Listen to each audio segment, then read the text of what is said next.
Meus queridos irmãos, paz do Senhor Jesus Cristo, você está no canal Bíblia de Fato. Para nós é um prazer. Estamos estudando sobre a filosofia materialista e a sua influência dentro do cristianismo. Já podemos ver que o conceito de filosofia materialista é aquela que se baseia que a existência, a produção e aquilo que nós conquistamos, que podemos ver e tocar, é o fundamento que explica as questões da mente e também da alma. Estaremos bem se tivermos tudo aquilo que a gente deseja nesta vida.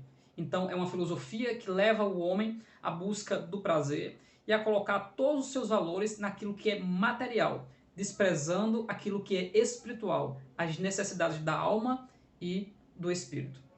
Também compreendemos que o desejo de toda essa filosofia é retirar Deus da sociedade para que haja uma transformação e uma inovação dentro da cultura com essa nova ideologia, com a tentativa de fazer com que os regimes já estabelecidos e que, segundo esta ideologia, são os opressores da sociedade, extinguir todo esse pensamento e, através da influência da cultura e de um controle mental das pessoas, transformando o comportamento destas pessoas de forma natural e orgânica, através de uma doutrinação. Toda a sociedade agora entenderia que todos os conselhos antes estabelecidos de família, de Deus, de religião, de uma sociedade ordeira que respeita os valores judaico-cristão, agora não valeriam nada para essa sociedade, porque eles estariam em um processo de libertação, porque assim é o conceito que é dado a essas insurreições que querem deixar de lado a influência de Deus, da palavra de Deus e da bênção de Deus para o mundo. Dentro dessas diferenças de classe e opressão de classe para com classe, segundo Marx, o que controla para que a sociedade não entre em crise é a força do Estado, a política, a polícia. Porém, para de fato mudar tudo isso e trazer uma prosperidade e uma harmonia para todos, segundo essa filosofia, é ir até o campo das ideias, até a ideologia, até a cultura do povo, até o pensamento do povo. Mudando o modo do povo pensar, muda automaticamente o seu comportamento. E agora se torna mais fácil, em que os seus fundamentos agora abalados poderem construir novos fundamentos, dando ressignificação, ou seja, um novo significado a tudo aquilo que estava estabelecido há séculos pela influência de Deus, pela influência do povo judaico, pela influência do cristianismo. Quando nós falamos de materialismo, normalmente queremos falar de pessoas sem Deus, longe de Deus, que negam o temor de Deus, que negam a oração, que negam a palavra de Deus. Porém, basicamente, nós podemos falar de dois tipos de materialismo, ou materialista. O materialista sem Deus e o materialista com Deus. Ou seja, um materialista que seja teórico, aquele que anseia a não existência de Deus, sonha com a não existência de Deus, para que ele tenha a liberdade daquilo que, segundo ele, é a opressão de tudo aquilo que se diz Deus. Porém, a Bíblia Sagrada o chama de nécio, aquele que nega a existência de Deus. Se criou na sociedade que aquele que nega a existência de Deus é o intelectual superior. E aqueles que se submetem à ideia de Deus são pessoas que não pensam, que são apenas manipuladas. Porém, Deus, que é o Senhor da história, tem mostrado para os próprios intelectuais e cientistas que ser inteligente também é considerar a existência de um Deus todo-poderoso. E que criou todas as coisas e que mantém e que coordena todas as coisas em uma mente, ou seja, em um design inteligente que só podia ser realizado através de uma mente superior e soberana. O materialismo dentro do cristianismo se tornou a fonte de várias tragédias de denominações inteiras, de uma grande parcela de cristãos que não conseguem olhar para Jesus como o autor e consumador da nossa fé e não compreendem o buscar primeiramente o reino de Deus e a sua justiça, e aquilo que é necessidade será nos acrescentado. Não conseguem compreender o que é ter com que se vestir e comer, estar contente com isso? De maneira alguma. Mas é apenas uma conquista e um crescimento exacerbado e que não tem fim, e que o fim é, mais uma vez, um cristão com uma alma vazia, que tem em Deus a promoção de suas campanhas de vitória, apenas satisfazer a sua vontade, mas a vontade de Deus não há nenhum interesse para fazer a vontade do Deus Todo-Poderoso.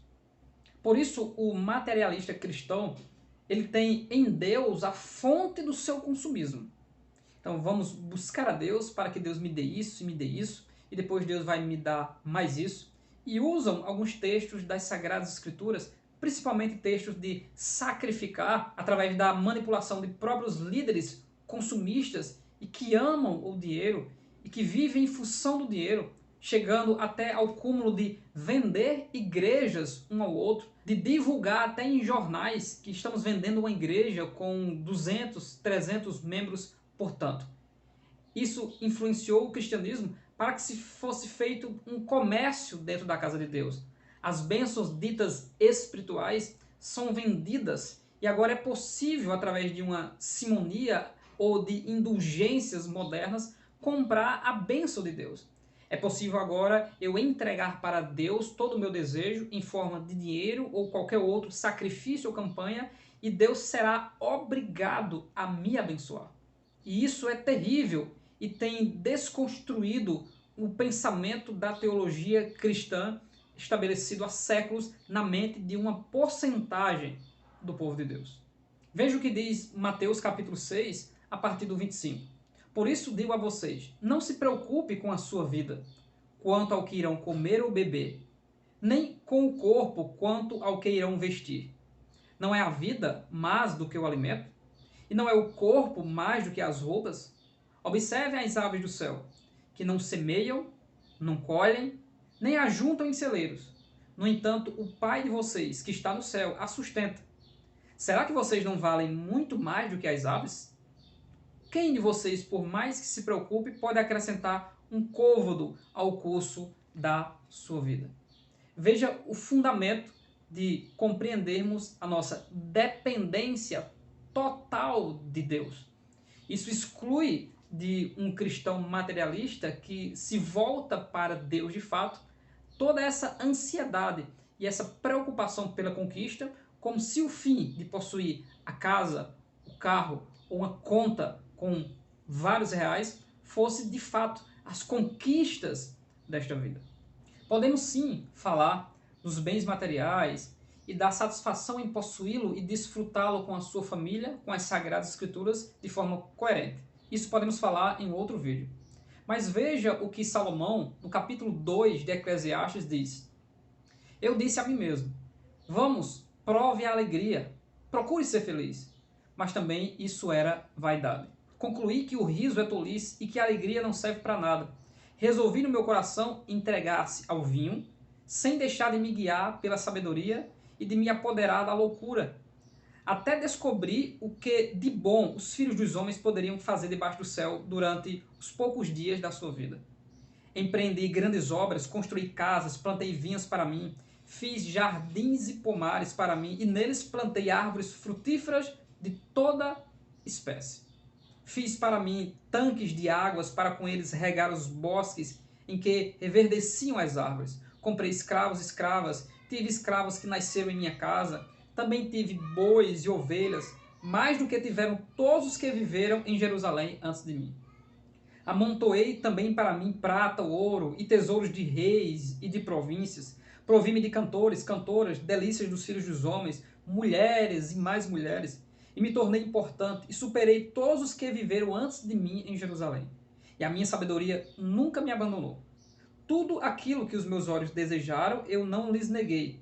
Nem privei o meu coração de alegria alguma, pois eu me alegrava com todas as minhas fadigas, e isso era a recompensa por todas elas.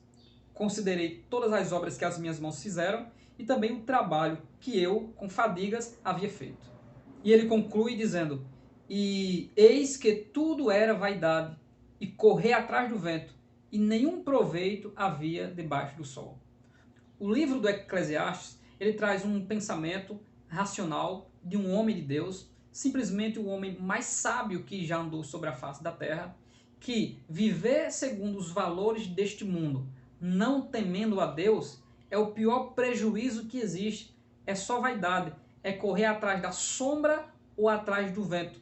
Nenhuma satisfação haverá, e apenas um caminho de ruínas e de tristezas acontecerá na vida daqueles que desconsideram a Deus para buscar apenas os valores desta vida. É por isso que ele finaliza este livro glorioso, que é um sermão, que é uma pregação, dizendo que o fim de tudo isso é temer a Deus e guardar os seus mandamentos. É isso que torna o homem completo. É isso que traz a satisfação para o espírito, alma e corpo do ser humano. A influência dos pensamentos materialistas dentro do cristianismo trouxe para a mente das pessoas algumas tolices em relação a Deus. E, normalmente, sempre se volta para pensamentos do Antigo Testamento, porque o Antigo Testamento ele tem uma base material, pedagógica, que é sombra das coisas que iriam aperfeiçoar em Cristo Jesus, como, por exemplo, o tabernáculo, a presença visível de Deus, a kavod, a glória de Deus. E nesta nova aliança em Jesus Cristo, o materialismo, mais uma vez, prende Deus dentro dos templos.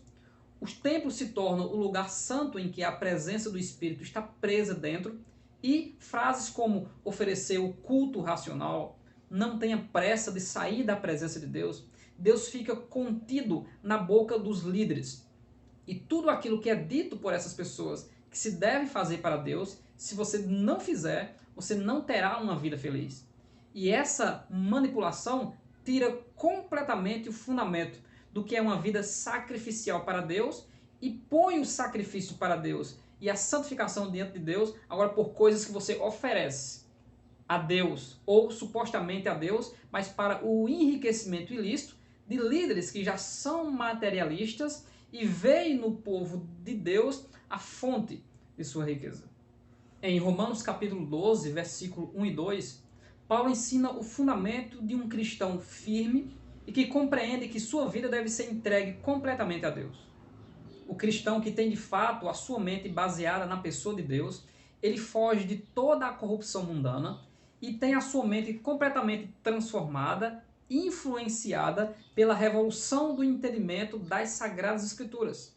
Tudo que gira em torno da vida desse cristão está baseado nas interpretações das Sagradas Escrituras de forma coerente.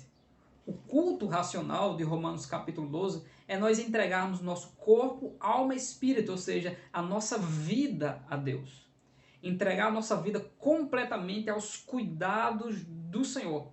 E com isso, nós passamos a compreender qual é a boa, perfeita e agradável vontade de Deus. O culto racional fala de nós vivermos para Deus, trabalharmos para Deus, termos amizades para Deus, termos uma vida próspera, tendo Deus como centro, tudo para a honra e a glória do Deus Todo-Poderoso. Não se resume em sacrificar coisas ou sacrificar em um local específico para obter de Deus essas supostas bênçãos. Mas o próprio Deus é a bênção. Gênesis capítulo 15, Deus chega para um Abraão ansioso e preocupado e diz: Abraão, não temas, eu sou o teu escudo e o teu grandíssimo galardão. Deus se revelou para Abraão como o Jeová Jireh, aquele que providencia até aquilo que estava dentro do que deveria ser sacrificado para provar, testar e fazer Abraão crescer de glória em glória através dos sofrimentos que Abraão foi submetido, não para a destruição, mas para a maturidade. E a base de todo esse relacionamento de crescimento de Deus com Abraão está em Gênesis 18, 19, onde Abraão, se ele encaminhasse os seus filhos no temor e na justiça do Senhor, as promessas de Deus iriam se cumprir cabalmente na vida de Abraão, sendo que ele, cuidando da sua família, todas as famílias da terra seriam também abençoadas. Então existe um fundamento de relacionamento e de um bom relacionamento com Deus e de uma vida feliz aqui nessa existência, porque a Bíblia fala sobre isso. E a base desta vida feliz aqui na existência está no Salmo 128. Bem-aventurado o varão, ou seja, o sacerdote do lar, o governante da casa, que teme ao Senhor. Feliz serás e te irá bem. E a base da felicidade deste varão que teme a Deus é uma família harmoniosa. a esposa e os filhos ao redor da sua mesa, desfrutando do fruto do seu trabalho, segundo Eclesiastes capítulo 9 e versículo 9, que esse é o propósito de Deus enquanto existimos aqui nesta vida. Veja só o que o Senhor Jesus Cristo, na parábola que nós poderíamos até intitulá-la de a parábola do materialista, ele nos ensina quanto à falsa segurança dos bens materiais. Em Lucas capítulo 12, a partir do versículo 15, Jesus responde a uma pergunta sobre dois irmãos que queriam que a herança fosse repartida. E Jesus diz: tenham cuidado e não se deixem dominar por qualquer tipo de avareza, porque a vida de uma pessoa não consiste na abundância dos bens que possui. E Jesus lhes contou ainda uma parábola, dizendo: o campo de um homem rico produziu com abundância. Então ele começou a pensar: que farei, pois não tenho onde armazenar minha colheita? Até que disse: já sei, destruirei os meus celeiros, construirei outros maiores, e aí armazenarei todo o meu produto e todos os meus bens. Então direi à minha alma: você tem em depósito muitos bens para muitos anos. Descanse, coma, beba e aproveite a vida. Mas Deus lhe disse: louco, esta noite lhe pedirão a sua alma. E o que você tem preparado? Para quem será? A parábola conclui com a palavra de Deus que revela o futuro deste homem, inseguro pelas bênçãos materiais, mas que Deus, o onisciente, sabia que a sua morte estava chegando e o seu dinheiro não poderia conter a sua vida firme. Deus, ele é a fonte da vida. E quem vive considerando a existência e o trabalhar imanente de Deus na criação, tem uma vida de satisfação. E as coisas não começam pelo material, as coisas começam pelo espiritual. Mas buscai primeiro o reino de Deus e a sua justiça, e essas coisas citadas em Mateus capítulo 6, que é o comer, o beber e o vestir, vos serão acrescentados. O Deus que cuida e dá de comer aos animais é o Deus que cuida e dá de comer ao homem, a imagem e semelhança de sua pessoa. A influência do materialismo no meio do povo de Deus tem levado o povo de Deus, não só os neopentecostais que aderiram mais a essa teologia da prosperidade, que já vai completando praticamente 70 anos de grande influência e revolução aqui no Brasil, onde textos das Sagradas Escrituras foram torcidas na tentativa de mostrar que o que Deus tem para nós se resume aqui na nossa existência. Mas o apóstolo Paulo, em 1 Coríntios capítulo 15 e versículo 19, ele diz que se nós esperamos em Cristo apenas aqui nesta vida, somos os mais miseráveis de todos os homens. No capítulo 15 de 1 Coríntios, quando o próprio apóstolo Paulo, no versículo 58, texto que foi torcido para o materialismo, sede firmes e constantes, sempre abundantes na obra do Senhor, sabendo que o vosso trabalho não é vão no Senhor. O que os cristãos fizeram com esse texto? Dizendo: irmãos, façam a obra de Deus na igreja, participem dos trabalhos, porque o que vocês fazem não é em vão. Deus vai lhe dar uma bênção, vai lhe dar uma recompensa, vai abrir as portas. Torcer o texto das Sagradas Escrituras para o materialismo é usual dos cristãos dos dias de hoje. Apocalipse capítulo 3, versículo 8, eis que diante de ti pus uma porta aberta. E essa porta aberta tem as mais variadas interpretações. Porém, a porta aberta de Apocalipse capítulo 3 é a salvação daqueles que, mesmo sendo fracos, guardaram a palavra de Deus e não negaram o seu nome. Existe um relacionamento de fidelidade. Jesus Cristo diz: quando o Filho do Homem vier, porventura achará fé sobre a terra? As Sagradas Escrituras, estudadas considerando o seu contexto, traz na mente de um cristão a realidade apocalíptica da volta do Senhor, a realidade do sofrimento do mundo, a realidade da santificação enquanto cristão aqui nesta vida, o nosso papel de promotor das verdades espirituais como sal e luz para o mundo, e a nossa esperança da nossa redenção, de que Cristo vai nos salvar também dos sofrimentos que virão a este mundo e nós estaremos para sempre com Ele. E aquilo que nós só conhecemos em parte, quando Ele se manifestar, nós teremos o discernimento e entendimento de todo o plano de Deus para a nossa salvação. Convido você a continuar conosco, pois no próximo vídeo nós falaremos sobre o materialismo e o cristianismo, o que a Bíblia diz sobre isso, como refutar essas filosofias e esses pensamentos. Que Deus abençoe grandemente a sua vida em nome de Jesus. Tenha Jesus Cristo como a fonte da sua completa satisfação.